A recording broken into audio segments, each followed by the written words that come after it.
Hi అండి, నమస్తే. Welcome to our channel Gayatri simple kitchen. ఈరోజు మనం తయారు చేసుకునే recipe instant gulab jamuns. Instant gulab జామున్స్ని ఎలా తయారు చేసుకోవాలో చూద్దాం. ముందుగా ఒక గిన్నె తీసుకొని అందులోకి 3 కప్పుల దాకా పంచదారని యాడ్ చేసుకోవాలి. ఈ 3 కప్పులతోనే ఇదే కప్పుతో 4 కప్పుల దాకా వాటర్ని యాడ్ చేసుకోవాలి. ఇప్పుడు స్టవ్ ఆన్ చేసుకొని ఈ పంచదార కరిగేదాకా ఇలా ఒకసారి 2 సార్లు కలుపుకోండి. ఈ పంచదార పాకం ఏమీ పట్టనవసరం లేదండి. కొద్దిగా జిగురుగా ఉంటే సరిపోతుంది మనకి. ఇందులోకి 1 టేబుల్ స్పూన్ దాకా యాలక్కల పొడిని యాడ్ చేస్తున్నాను. అంతేనండి, పాకం రెడీ అయిపోయింది.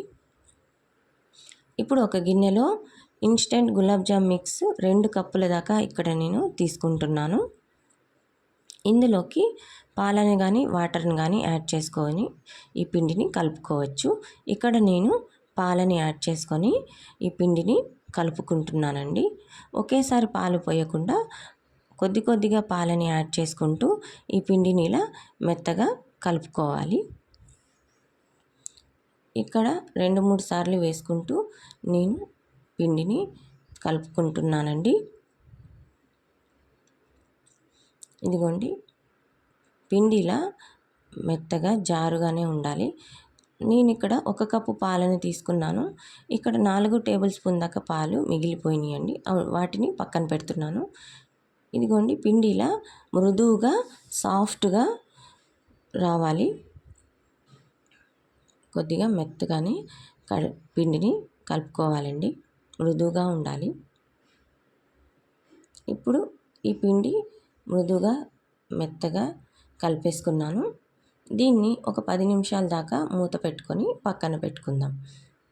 ఒక 10 మినిట్స్ తర్వాత చూస్తే ఇదిగోండి సాఫ్ట్గా తయారైంది.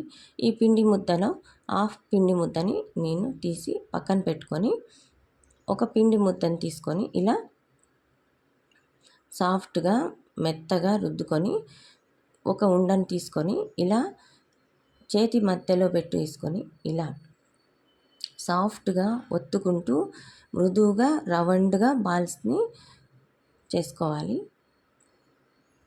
ఇలా ప్రెస్ చేస్తూ మృదువుగా సాఫ్ట్గా ఉండల్ని చేసుకుంటూ ఉండాలి. ఎక్కడ కానీ ఉండలు బీరుకులు రారాదండి, సాఫ్ట్గా రావాలి. అంతే, ఒక పిండి ముద్ద ఉంటాయి రెడీ అయిపోయినాయి బాల్స్. ఇప్పుడు ఇంకో పిండి ముద్ద బాల్స్ని తీసుకొని ఇలా చిన్న చిన్న బాల్స్గా తీసి పక్కన పెట్టుకుంటున్నాను. మీకు ఇక్కడ 2 విధాలుగా చూపిస్తున్నానండి.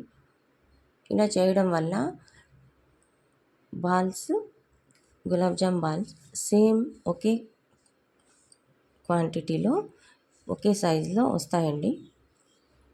ఇదిగోండి, ఇలా మృదువుగా మెత్తగా సాఫ్ట్గా రౌండ్గా రావాలంటే ఇలా సాఫ్ట్గా ఒత్తుకోవాలి. పిండి మనకి కొద్దిగా సాఫ్ట్గానే కలుపుకొని పెట్టుకోవాలండి.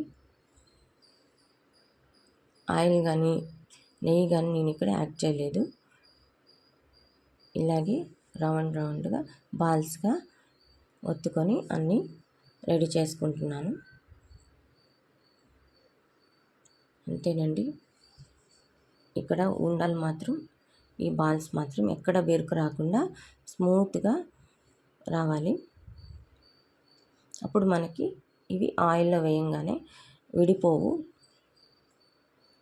ఇప్పుడు ఒక 1/2 కేజీ దాకా ఆయిల్ని తీసుకొని బాగా ఆయిల్ మరిగాక ఈ రెడీ చేసి పెట్టుకున్న ఈ గులాబ్ జామ్ బాల్స్ని ఇందులోకి యాడ్ చేస్తున్నాను. ఇవి వేసాక ఒకసారి ఇలా కలుపుతూ ఉంటే రౌండ్ షేప్లోనే ఇవి బాగా వేగుతాయండి.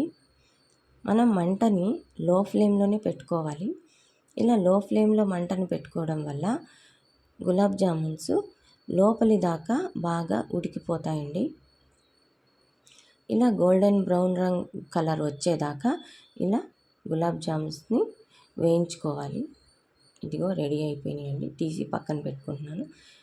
ఇంకా మిగిలిపోయిన బాల్స్ని కూడా మళ్ళీ వేసేసుకొని ఇలా గోల్డెన్ బ్రౌన్ వచ్చేదాకా లోపలి దాకా ఉడికేలాగా మంటని లో ఫ్లేమ్లో పెట్టుకొని ఇలా వేయించుకోవాలి.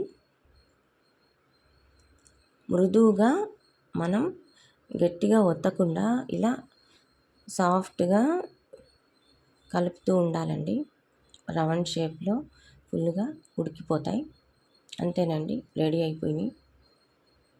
ఇప్పుడు ఇవి వేడిగా ఉన్నప్పుడే మనం ఈ రెడీ చేసి పెట్టుకున్న పాకంలోకి ఈ గులాబ్ జామున్స్ని యాడ్ చేసుకోవాలి. యాడ్ చేసుకున్నాక ఒక గరిటెతో ఇలా ఒకసారి పాకంలో స్మూత్గా లైట్గా ఇలా ఒకసారి తిప్పుకొని మూత పెట్టేసుకొని ఒక హాఫ్ అన్ అవర్ దాకా పక్కన పెట్టేసుకోండి. ఇప్పుడు పాకం బాగా పీల్చి గులాబ్ జామున్స్ రెడీ అయిపోయినాయండి.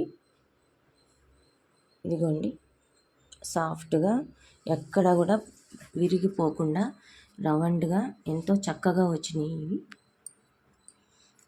ఈ పాకం కూడా బాగా పీల్చి బాల్స్ కూడా కొద్దిగా లావుగా అయినాయి. Thank you for watching my channel. Please subscribe my channel.